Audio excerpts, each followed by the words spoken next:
August 19, 1942. Before the first light of dawn touched the English coast, the air was already filled with the growl of Merlin engines. Hundreds of aircraft lifted into the darkness, heading for the French port of Dieppe. Below them, an invasion fleet of more than 250 vessels cut through the channel, carrying Canadian soldiers, British commandos, and a handful of American Rangers toward the enemy shore. Among the pilots were young Americans in Royal Air Force uniforms, the Eagle Squadrons. They had come to Britain before their own country entered the war, volunteers who crossed the Atlantic to fight against Hitler's Luftwaffe. This morning, they would face their greatest test yet. Operation Jubilee, as the planners called it, was bold, even reckless. Seize Dieppe, destroy German defenses, gather intelligence, and withdraw. To succeed, the assault needed air cover on a scale never before attempted. Nearly 70 Allied fighter squadrons would fill the skies, tasked with holding off the Luftwaffe and protecting the beaches. For the Eagle Squadrons, this was not just another mission. It was a chance to prove that American pilots could stand shoulder to shoulder with Britain's finest. But what awaited them over Dieppe was not glory. It was a brutal air battle against Germany's most feared fighter wing, Adolf Galland's Abbeville Boys, flying the formidable Focke-Wulf 190. Outnumbered and outclassed, the Americans would fight from dawn to dusk in one of the most chaotic and costly raids of the Second World War. This is the story of the American Eagles over Dieppe, their courage, their losses, and how their sacrifice helped prepare the Allies for the day when Europe would be invaded for real. The Eagle Squadrons were born out of necessity and out of courage. In 1940, during the desperate months of the Battle of Britain, the Royal Air Force was losing pilots faster than it could replace them. Britain stood alone against Nazi Germany. Across the Atlantic, the United States was still neutral, but many young Americans felt differently. They could not sit and wait while London burned and Europe fell. So, they volunteered. By secret routes through Canada and across the ocean, hundreds of Americans joined the RAF. Many came for ideals, some for adventure, and a few because flying in combat was the ultimate test of skill. The first of these units, 71 Squadron, was formed in September 1940, over a year before Pearl Harbor. So many Americans followed that 2 more squadrons were raised. 121 Squadron in May 1941 and 133 Squadron that July. They were known simply as the Eagle Squadrons. At first, the British were cautious, assigning them routine patrols while the pilots learned RAF tactics. But by 1942, the Eagles were fully operational. Flying Supermarine Spitfires, they carried out sweeps across occupied France, tangling with German fighters in small but deadly encounters. By the summer of 1942, whispers of something bigger were spreading through their bases. That August, the rumors proved true.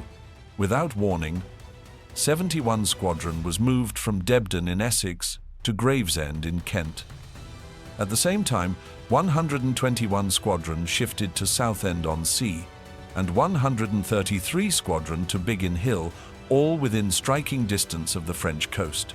Leave was cancelled, bases sealed, and telephones cut off. Something secret was coming. On August 18, the day before the operation, the Eagles gathered in their briefing rooms. Group Captain John Peel walked in, carrying maps and orders. He pointed to a large chart of the Channel coast and to a French port city called Dieppe. The room fell silent. The plan was bold: land thousands of troops, destroy German positions, test the strength of Hitler's much-vaunted Atlantic Wall, and then withdraw. For the Eagles, this was the mission they had been waiting for. One pilot leaned over to another and whispered, "This is it." It was indeed. In less than 24 hours, the Eagle Squadrons would fly into the largest air battle since the Battle of Britain, and for many, it would be a fight they would never forget. August 19, 1942.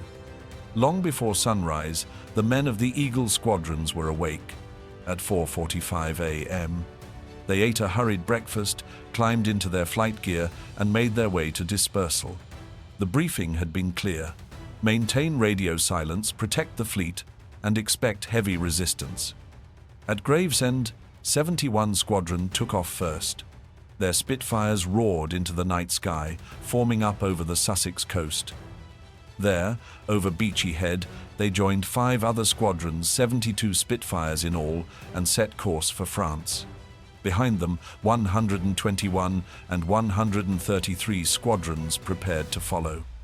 Ahead, the faint line of dawn stretched across the channel, glowing against the horizon. Pilot Officer Harold Strickland, a Texan who had learned to fly before the war, soon found himself alone. His wingman suffered a landing gear malfunction, forcing him to turn back. Strickland broke radio silence only long enough to order him home. Then, pushing his throttle forward, he raced to catch up, but by then the rest of 71 Squadron had vanished into the darkness, their navigation lights extinguished. As he climbed eastward, Strickland saw flashes on the horizon. German flak was already probing the night sky above Dieppe. Suddenly, in the half-light, 4 dark shapes appeared against the glow of the sun. Focke-Wulf FW-190s, Adolf Galland's feared fighters. Strickland pulled the trigger, his cannons spitting fire across the sky. He saw his shells strike the fuselage of one German fighter before the enemy broke away. Moments later, the others turned on him, but Strickland escaped into the thick clouds above the French coast. He would land safely back at Gravesend just before dawn, shaken but alive. Below, the Dieppe beaches were exploding into chaos. At first light, the Allied armada unleashed its fury.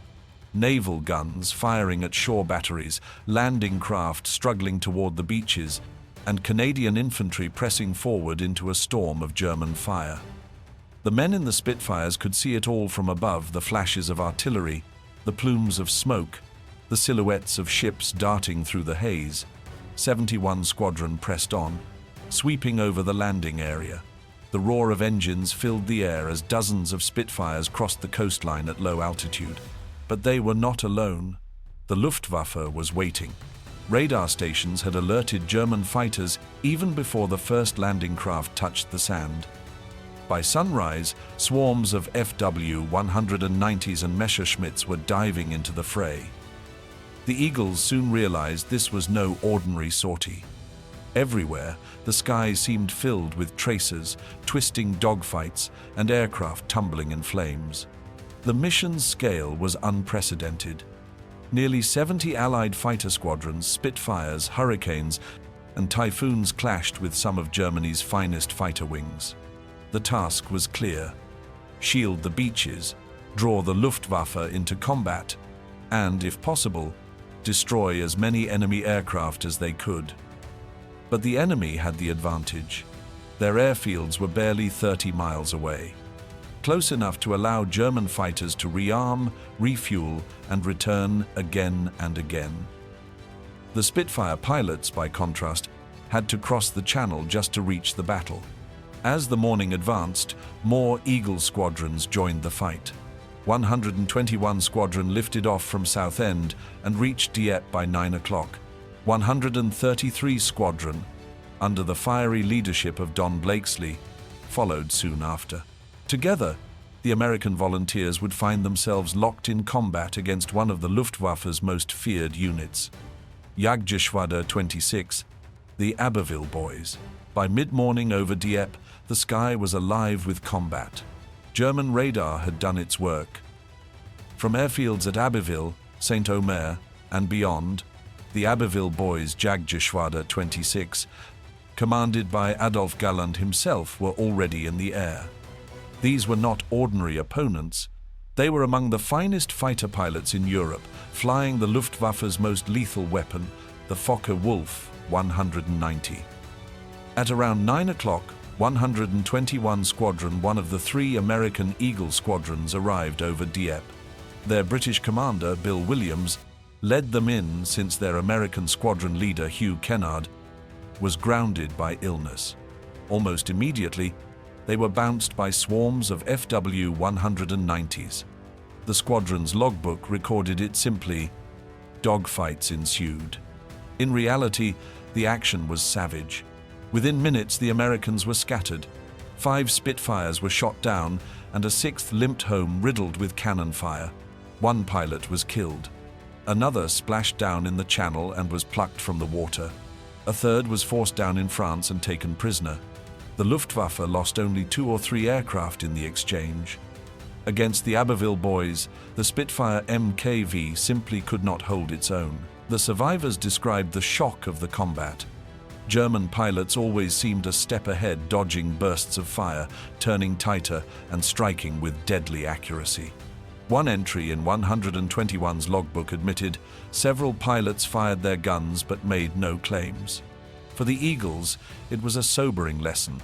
Enthusiasm and courage could not make up for the technical superiority of the FW-190 or the lethal skill of its pilots. Meanwhile, 71 Squadron was facing dangers of its own.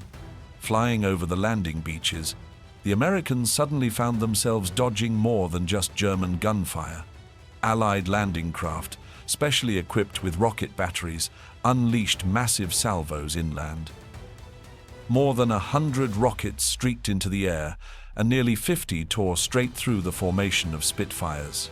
None struck home, but the near misses left pilots shaken. One muttered over the radio, "Who needs enemies when we've friends like that?"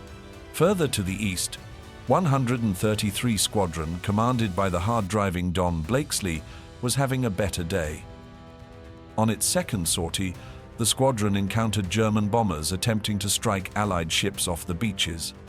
Flying at 12,000 feet, Blakesley's pilots tore into formations of Junkers Ju-88s and their escorts. A Ju-88 was quickly sent down in flames, while others were badly damaged. In the swirling fight, 133 claimed a bomber and 2 fighters were destroyed. But even their success revealed the imbalance. While the Eagles fought fiercely, the Germans continued to advance. The proximity of their bases meant fresh FW-190s were over Dieppe within minutes, while Allied squadrons had to fly long sorties just to reach the battlefield. The Luftwaffe dictated the tempo, and the Allies, no matter their courage, were always on the back foot. By late morning, the Eagles knew this was not just another operation. This was a struggle for survival. With every pass, more aircraft went down in flames. The beaches below were littered with burning vehicles and stranded Canadian soldiers, while above them, Allied and German fighters twisted through contrails in duels that could end in seconds. For the Americans, the Dieppe Raid was turning into a baptism of fire. They had begged for a second front. On August 19, 1942, they found it, and it came at a terrible cost. The Eagle Squadrons were not the only Americans in the skies over Dieppe. For the first time, the newly arrived United States Army Air Forces would enter combat over Europe. Their contribution came in 2 parts, fighters and bombers. The 31st Fighter Group, equipped with Supermarine Spitfire verses borrowed from the RAF, flew 123 sorties on August 19. These were America's first fighter missions against the Luftwaffe in the European theater.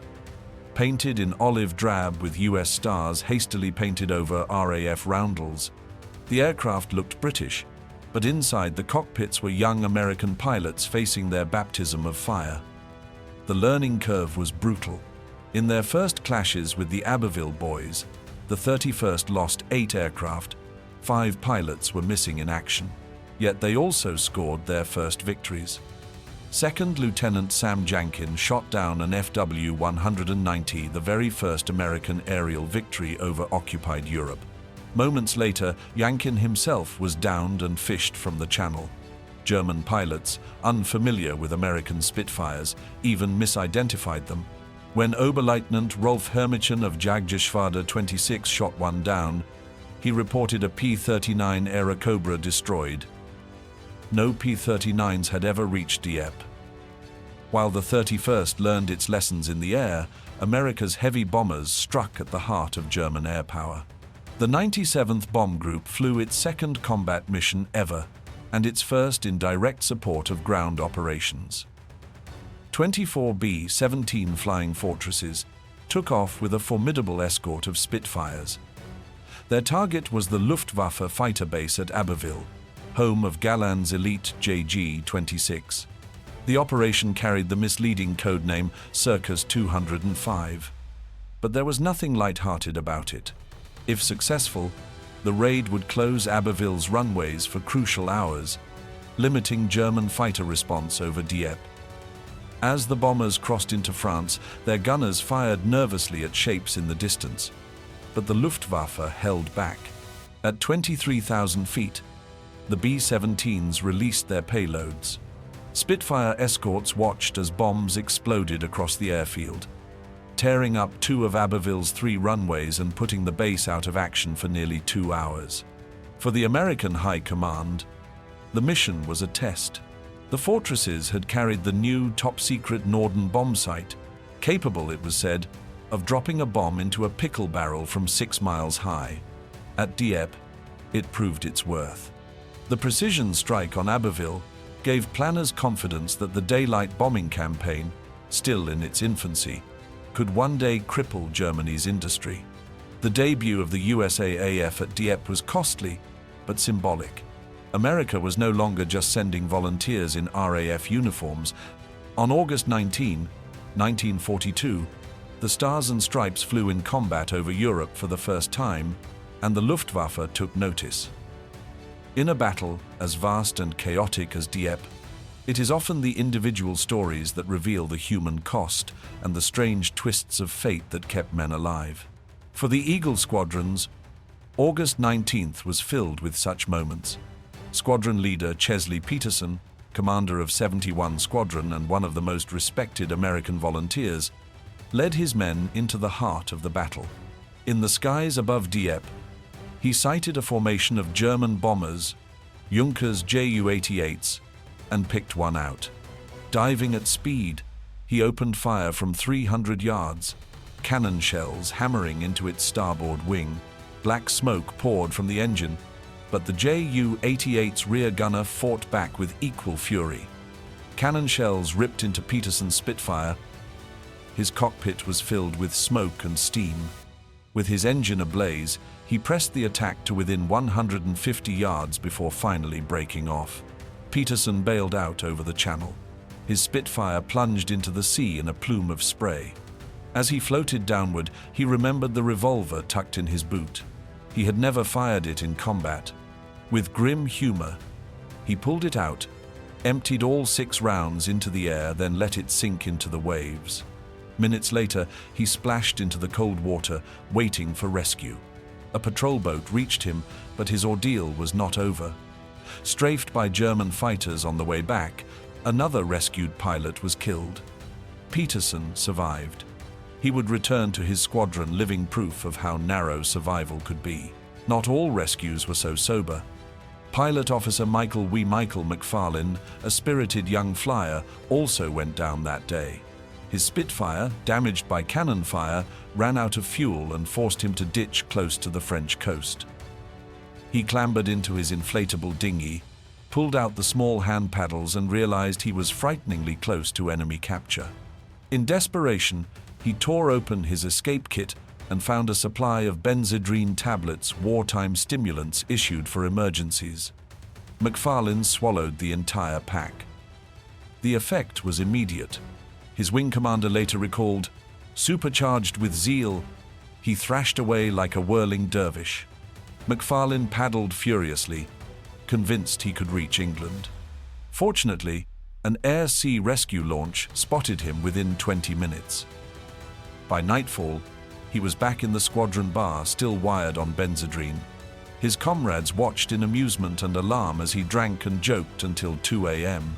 Finally, after 3 days awake, McFarlane collapsed mid-pint and slept for 24 hours straight. He awoke without so much as a hangover. While Peterson and McFarlane were fighting to survive, 133 Squadron, under the relentless Don Blakesley, was pushing the offensive. Blakesley was a firebrand, aggressive, restless, always demanding more action. In Dieppe, he got his wish. Leading his squadron through multiple sorties, Blakesley claimed German aircraft on each mission. His official tally was reduced to 1 confirmed kill and 2 damaged, but his ferocity made 133, one of the few Allied units to emerge from Dieppe with a positive score. For the Eagles, these stories captured the day in miniature. Courage under fire, narrow escapes, grim humor, and sheer tenacity. They had been tested against Germany's best, and though battered, they had proven they would not break. The Dieppe Raid was over by evening. On the beaches, nearly 4,000 Canadian and British soldiers lay dead, wounded, or captured. At sea, dozens of ships were destroyed or damaged. And in the air, the cost had been severe. The RAF lost almost 100 aircraft. Among them were 10 Spitfires from the Eagle Squadrons. For the Germans, it was a triumph. Luftwaffe pilots later called August 19th, one of the happiest days since the Battle of Britain. Josef Wurmheller of Jagdgeschwader II claimed 6 Spitfires in a single day. German propaganda trumpeted the victory as proof that the Atlantic Wall was impregnable. For the Allies, Dieppe was a disaster but also a lesson. The raid showed the price of attacking a heavily fortified port head-on. It proved that the Luftwaffe could not be suppressed without long-range air superiority, and it gave Allied planners the intelligence they would later need for D-Day. For the Eagle Squadrons, the cost was personal. 121 Squadron had suffered the worst, losing 4 of its 12 Spitfires and 2 pilots. James Taylor killed, Barry Mahon captured. 71 and 133 Squadrons lost fewer, but they too returned to base with empty chairs in their mess halls. Their combined score, 6 confirmed enemy aircraft destroyed, could not disguise the losses. Yet, for all its bloodshed, Dieppe marked a turning point. The Americans had arrived. From the 31st Fighter Group's baptism of fire to the B-17 strike on Abbeville, the US flag now flew in European skies. Within weeks, the Eagle Squadrons themselves would transfer from the RAF into the United States Army Air Forces, forming the 4th Fighter Group. By war's end, that group would become the top-scoring American unit in the European theater, credited with over 1,000 enemy aircraft destroyed. Historians have long debated Dieppe. Some call it reckless, even an extraordinary nonsense. Others argue it was a necessary rehearsal, conditioning German commanders to expect a landing at Calais rather than Normandy. Admiral Lord Louis Mountbatten, who oversaw the raid, insisted the successful landing in Normandy was won on the beaches of Dieppe. For the Eagle Squadrons, Dieppe was both a tragedy and a baptism. They had faced the Luftwaffe's best and paid dearly, but they had also shown courage, resilience, and a determination that carried forward into the long struggle for Europe's liberation. Winston Churchill perhaps said it best: "Honor to the brave who fell. Their sacrifice was not in vain." And for the young Americans who had volunteered to fight before their own country joined the war, Dieppe was proof of something more, that even in defeat, their resolve could not be broken. The Eagle Squadrons had earned their place in history, not just as volunteers, but as pioneers of America's air war in Europe.